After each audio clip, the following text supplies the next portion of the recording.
गृह के पास रहने वाले लोगों ने पकड़ लिया। अनुरक्षण गृह से भागी दोनों लड़कियों के नाम लक्ष्मी है, जो कि शाम 6 बजे के आसपास अनुरक्षण गृह की छत से कूदकर भाग गई थी, जिसके बाद पास के मकानों में रहने वाले लोगों ने इन लड़कियों में से एक लड़की को भागते समय पकड़ लिया, तो वही दूसरी यहां से भागने में सफल रही।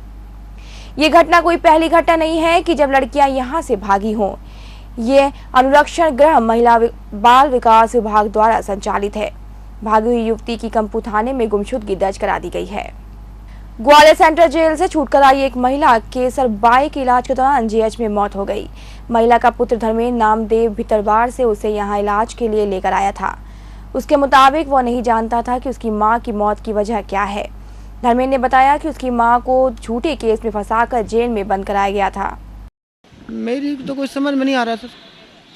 मेरी तो कुछ डॉक्टर ने तो एम्बुलेंस में मिली नहीं, जी हालत में पाई गई। 376 का केस था। गंगाराम जाटव के संग लपेड़ा में आ गई थी। मध्य प्रदेश में विधानसभा चुनाव का बिगुल बज चुका है। ऐसे में सत्ता के गलियारे में राजनीतिक पार्टियों ने सियासी दांवपेच भी खेलना शुरू कर दिया है।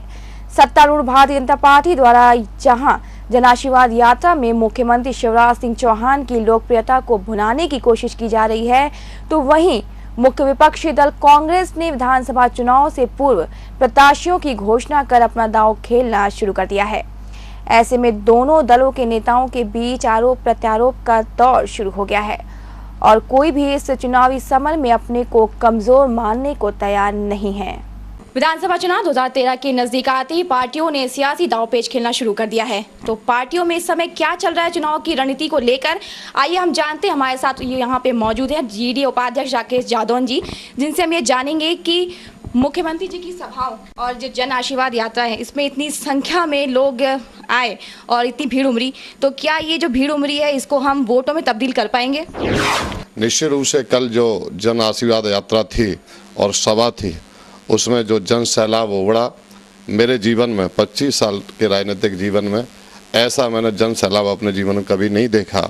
और जो अपने आप अपने कदमों से चलकर बिना किसी लोभ लालच में और स्वयं की प्रेरणा से जब वो जनता जनार्दन निकलती, तो आप इतना मानो कि जिसके लिए, जिसके स्वागत के लिए वो आतुर है, जैसे आशीर्वाद देने के लिए आतुर है, निश्चित रूप से जनता जनार्दन उनको आशीर्वाद देगी ही। और आशीर्वाद के रूप में 2013 में जो चुनाव होने वाले हैं, आप तय माने कि इस बार भारतीय जनता पार्टी को पिछली बार इतनी सीट मिली थी उससे कहीं बहुत ज़्यादा सीट मिलने वाली है। और कांग्रेस की स्थिति ये होगी कि वो 50 सीटों के भीतर सिमट के रह जाएगी। आज तक आप देखेंगे कि बहुत सारे नेता आते हैं, हमारी पार्टी के भी आते हैं, अन्य दलों के भी आते हैं। अगर 1-2 घंटे कार्यक्रम लेट हो जाए तो जो मंच पर संचालन करने वाले व्यक्ति होते हैं उनको बड़ा तकलीफ का सामना करना पड़ता है।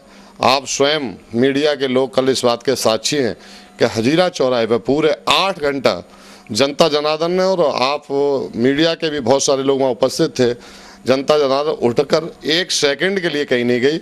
इससे ऐसा प्रतीत होता है निश्चित रूप से कि हमारे माननीय मुख्यमंत्री, लेकिन वहाँ पे ऐसे लोगों को भी लाया गया था बता के कि जैसे यहाँ पे आप लोग आओगे तो आपकी जो प्रॉब्लम्स हैं, यहाँ परेशानियाँ हैं, उनका यहाँ पर निराकरण होगा, मुख्यमंत्री जी से मिल के उसका आपका सारी जो प्रॉब्लम है सॉल्व हो जाएंगी। इस वजह से काफ़ी संख्या में वहाँ पे लोग इकट्ठे हुए थे और उनको ये कहना कि उनको पसंद कर, उनके आशीर्वाद देने के लिए यहाँ इकट्ठे हुए हैं, तो वोट यहाँ पर आपको मिलना ही है।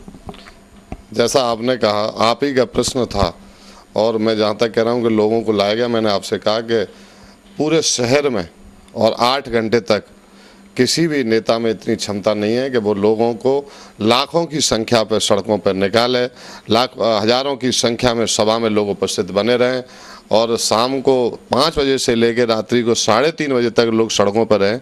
ये संभव नहीं है। ये तभी संभव होता है जब वो जनता जनार्दन अपने हृदय से अपने नेता को आशीर्वाद देने के लिए सड़कों पर उतरी।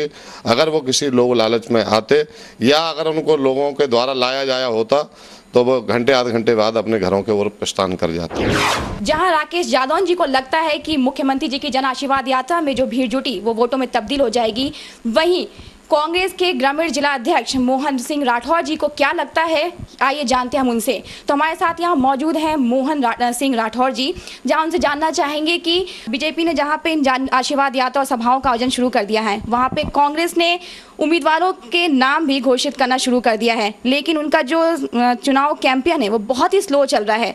तो आने वाले चुनाव में इन पार्टी की स्थिति क्या लगती है आपको?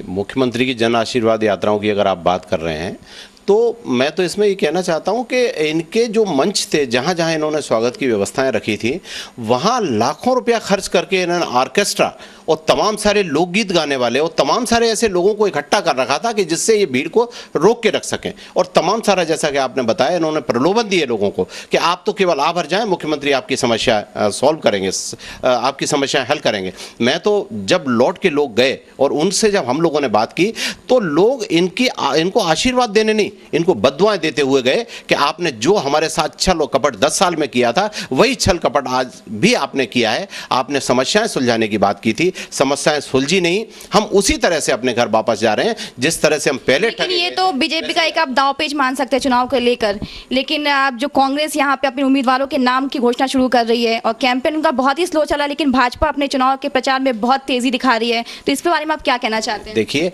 कांग्रेस की पूरी तैयारियां हैं।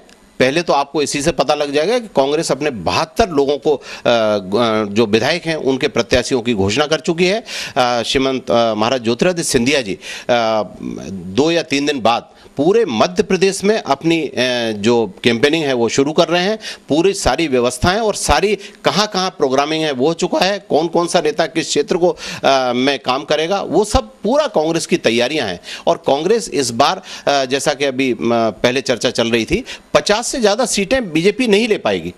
कांग्रेस यहां सरकार भी बनाएगी और 2/3 बहुमत तक कांग्रेस पहुंचेगी, क्योंकि कांग्रेस के पास श्रीमंत ज्योतिरादित्य सिंधिया जैसा चेहरा है जिसने जनता के बीच में काम किया है, जो आम आदमी की तरह आम लोगों से मिलता है और आम आदमी का संघर्ष, आम आदमी की समस्याओं को हमेशा सुलझाने में लगा रहता है। लेकिन ये प्रत्याशी चुनाव से पहले नजर क्यों नहीं आते? चुनाव के नजदीक आते ये नजर आने लगते हैं, लोगों का हालचाल जाने लगते हैं, उनकी प्रॉब्लम्स को सॉल्व करने के लिए पहुंच जाते हैं। नहीं, देखिए, ऐसा नहीं है। जो लोग जनता की सेवा में रहते हैं वो हमेशा ही जनता की सेवा में रहते हैं और लोगों के बीच में काम भी करते हैं। ये बात दूसरी है कि मीडिया और इस सब से हम लोग दूर रहते हैं। मैं भी आज आपके स्टूडियो में हूं और आपसे पहली दफ़े मैं बात कर रहा हूं, लेकिन हम क्षेत्र में जितना काम करते हैं, हमारी बात जनता की समस्याओं को मीडिया के माध्यम से आम जनता तक हम नहीं पहुंचा पाते जितना कि सत्ता पार्टी पहुंचा पाती है। तो ये तमाम सारी चीज़ें हैं जिनकी वजह से हम लोग बहुत मेहनत से काम कर रहे हैं। कांग्रेस बहुत आगे तक का अपना पूरा प्रोग्रामिंग कर चुकी है। 2013 में सरकार बनाने के लिए श्रीमंत ज्योतिरादित्य सिंधिया जी के नेतृत्व में पूरी तरह से मध्य प्रदेश में संकल्पित है और अपना काम करेगी और 2013 में कांग्रेस सरकार बनाएगी। चुनाव के पास आते ही राजनीतिक पार्टियां अपने सियासी दांवपेच खेलना शुरू कर देती हैं, चाहे वो कांग्रेस हो या फिर भाजपा, लेकिन ये तो आने वाला वक्त ही बताएगा कि चुनाव की जीत का ताज किसके सर पे है। अजय कुशवाहा के साथ मैं शहनाज, एस न्यूज ग्वालियर। कांग्रेस सेवा दल द्वारा रविवार को जिला कांग्रेस कार्यालय में वाल्मीकि समाज के लोगों का सम्मान किया गया। गोगा देव जयंती के उपलक्ष्य में आयोजित हुए इस सम्मान समारोह के दौरान यहां वाल्मीकि समाज के 45 लोगों का समाज में उनके महत्वपूर्ण योगदान को देखते हुए उन्हें शॉल और श्रीफल देकर सम्मानित किया गया। कार्यक्रम में कांग्रेस के शहर जिलाध्यक्ष डॉक्टर दर्शन सिंह, विधायक प्रद्युम्न सिंह तोमर, कांग्रेस के प्रदेश सचिव अशोक सिंह सहित कांग्रेस सेवा दल के पदाधिकारी और कार्यकर्ता मौजूद रहे। आज का जो कार्यक्रम जो है हमारे कांग्रेस सेवा दल के बैनर तले जो कार्यक्रम आयोजित किया जा रहा है, अभी पूर्व में गोगा पीर जी का जो जन्मोत्सव मनाया गया, उसके उपलक्ष्य में हमने वाल्मीकि समाज के जो इनके चौधरी और जो मुखिया, जो प्रमुख लोग जो होते हैं, उन लोगों को हमने यहाँ पर बुलाया है। उनका सम्मान कांग्रेस सेवा दल के द्वारा किया जा रहा है। करीब 45 लोगों का हम सम्मान कर रहे हैं जी। इनको हमने एक सम्मान पत्र, शॉल और श्रीफल हम भेंट करेंगे। इस वर्ष किया है कि हर वर्ष? नहीं, इसी साल हमने, इससे पहले भी सेवा दल के में हमारे बहुत से कार्यकर्ता वाल्मीकि समाज में हमेशा अपना सहयोग करते रहे संगठन को, लेकिन इस बार हमारा ये सोचता है कि ज़्यादातर हम उन लोगों को हम यहाँ पर बुलाकर उनको सम्मानित करें। और यहाँ वक्त चला छोटे से ब्रेक का। ब्रेक के बाद भी खबरों का सिलसिला जारी रहेगा, बने रहिए एस न्यूज के साथ।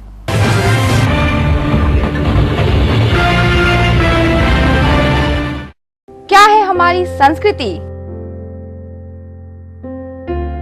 क्या है हमारी सभ्यता? क्या है हमारे इतिहास में? अगर चाहते हैं आप जानना तो देखिए हमारा खास कार्यक्रम धरोहर, जो कराएगा आपको इतिहास से रूबरू, सिर्फ एस न्यूज पर।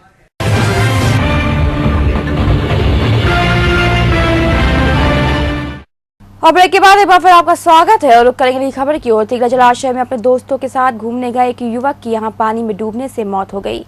मृतक का शव पानी में तैरता मिला, जिसके बाद मौके पर पहुंची पुलिस ने मृतक की शिनाख्त कर उसे पोस्टमार्टम हाउस पहुंचाया। मृतक 2 दिन से गायब था, जिसकी गुमशुदगी उसके परिजनों ने कंपू थाने में कराई थी। मृतक सतबीर 6 सितंबर को अपने 2 दोस्तों पवन और रिंकू के साथ तिगरा जलाशय घूमने गया था, जहां तीनों ने मिलकर जमकर शराब पी। इस दौरान सतबीर पानी में डूब गया और सतबीर के पानी में डूबने के बाद उसके दोनों दोस्त यहां से घर वापस आ गए, लेकिन सतबीर के परिजनों को कोई सूचना नहीं दी, जिससे मामला थोड़ा संदिग्ध हो गया है। तिगरा बॉडी हम गए थे देखने के लिए। हमने वो लड़के वो जो पवन था, हमने उसको उठाया। हमने कहा भी हमारा लड़का कहाँ है, तुम ले गए तिगरा? तो वो कहते हैं कि वो वहाँ पर ऊपर को चला गया था। वो हमने आवाज़ दी तो उसने सुनी नहीं। फिर उसके बाद में हम लोग चले आए। कब गया तिगरा दोस्तों के साथ? जे 2 बजे गया था, 6 तारीख को। नहीं दी थी ना उन्होंने, कोई जानकारी नहीं दी हमको। हमने खुद ने उसको उठाया, जब हमने जानकारी ली उससे, मैंने कहा भैया कहाँ है? तो वो तो कह रहे कि हमने आवाज़ दी उसको, तो उसने आवाज़ नहीं सुनी। फिर जाने का चला गया वो वहाँ से। फिर और एक फरार हो गया था।